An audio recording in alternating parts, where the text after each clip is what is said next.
So this is the area that we boil our maple syrup, and I came out to kind of examine the cinder blocks and see what type of shape it's in. This is something I should have done a long time ago. We may need to replace quite a few of these because we really set this up as a temporary way to boil the sap. But as you can see, there's quite a few cracks in some of these cinder blocks, and if we were to try to use this year, it would most likely crumble. So we ended up buying cinder blocks. It's not really what I wanted to do, but because we're going to be boiling here probably within the next week, we didn't have a lot of time.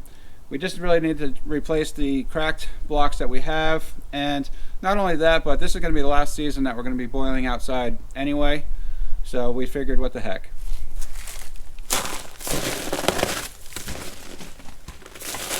We looked at the fire bricks and things like that, and it was just so expensive. I mean, for a small little fire brick, they wanted like $3.50, and we needed so many of them to cover the inside of that. It just wasn't worth it. The other idea I had was to buy a oil drum, like a 275 gallon oil drum, and cut that down, weld on some braces and things like that. And but like I said, just because of the time factor, we ended up just doing it this way. Like I said, it's still going to boil. We'll still get maple syrup, so it's a win-win, I guess.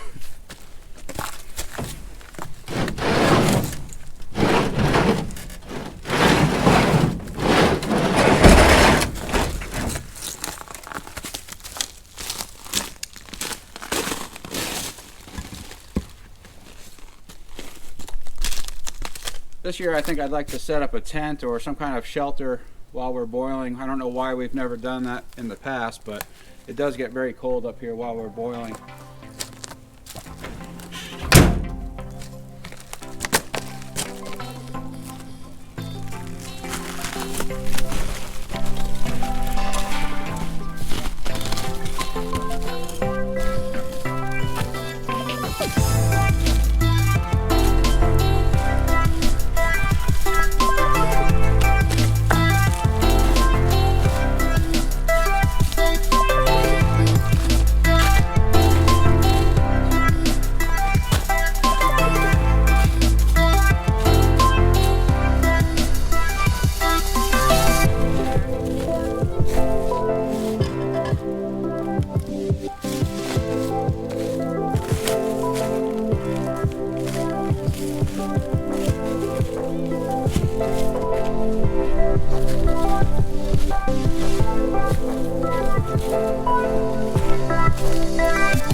So we're basically putting the cinder block opening over this big hole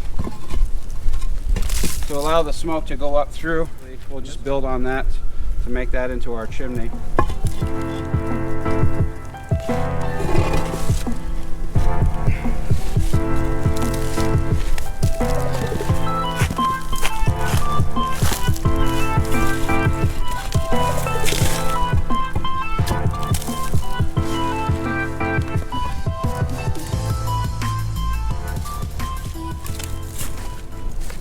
So that's pretty much it for our boiling area.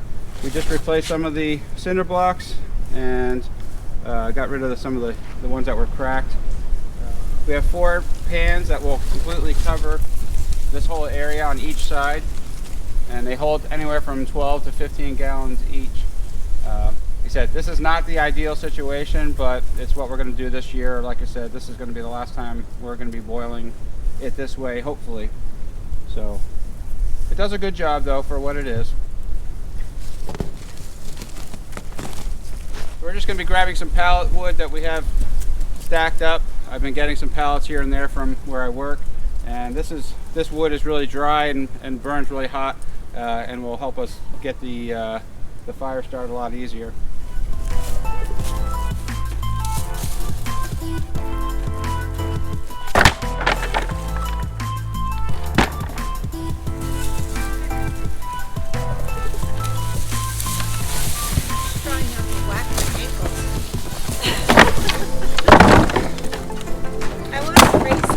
I want.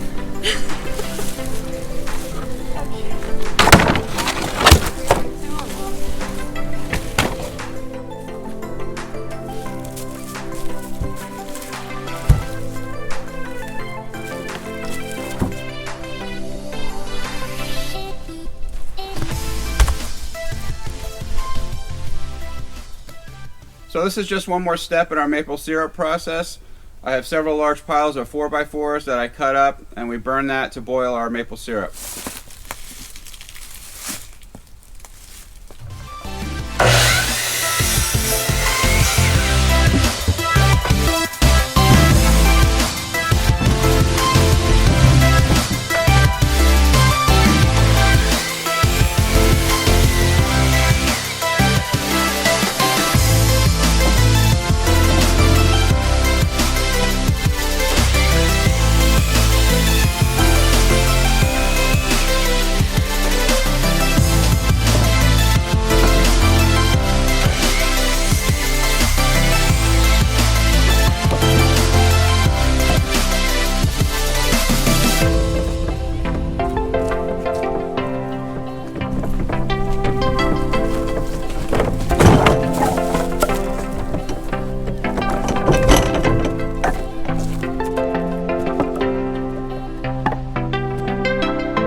So these are the pans that we use for our sap.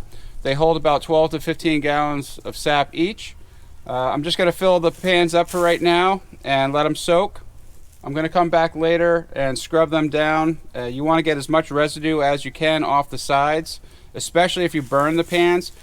There's actually a chance that you might not be able to get that burnt flavor out of your maple syrup if you do burn a pan. I've done it in the past, and I was able to scrub hard enough to get that off, and we never tasted any burnt flavor, so it is possible. So the two pans that have a valve on them will be the last stage of our boil outside. We will open up the valve and drain the sap into a stainless steel pot and filter it at that point. Sometimes we'll filter it twice, and then we'll bring it inside and do our final boil down inside where we can keep a better eye on it.